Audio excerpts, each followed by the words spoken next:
In today's video, I'm going to teach you how to register your website name in Siteground. By the end, you'll know exactly where to go in your Siteground dashboard to claim your website name and confirm the details that matter.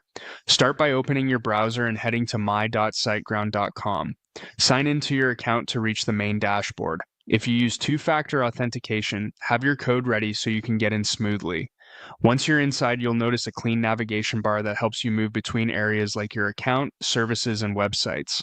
From here, click on Websites. This is the central place where every site you manage in SiteGround is listed. If you're just getting started, this page may be empty, and that's perfectly fine. Think of this as your control panel for adding new projects and keeping track of existing ones. Next, click on New Website. This opens SiteGround's guided setup. Here's where you specify your website name. If you're registering a brand new domain with SiteGround, you'll be able to type the name you want and check its availability. Try to choose something short, memorable, and easy to spell. Avoid hyphens and numbers if you can, and pick an extension that fits your audience like .com for general use, or a country-specific option if you serve a local market. If you already own a domain with another registrar, you can enter that exact name to connect it later. And if you're not ready to decide on a final name, you can often proceed with a temporary domain so you can start building and choose the permanent name afterward. After you complete the quick prompts, you'll arrive at the website details screen.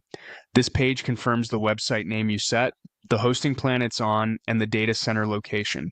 You'll also see helpful technical items such as name servers, DNS guidance, and sometimes a temporary URL.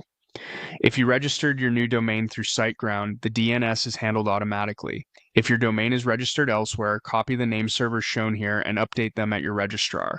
Changes can take up to 24 to 48 hours to propagate globally, so don't worry if things don't switch instantly.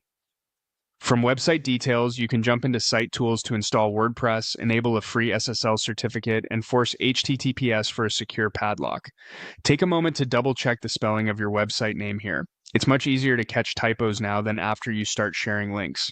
That's all there is to it. You went to My SiteGround, opened the Websites area, started a new website, and verified everything on the website details page.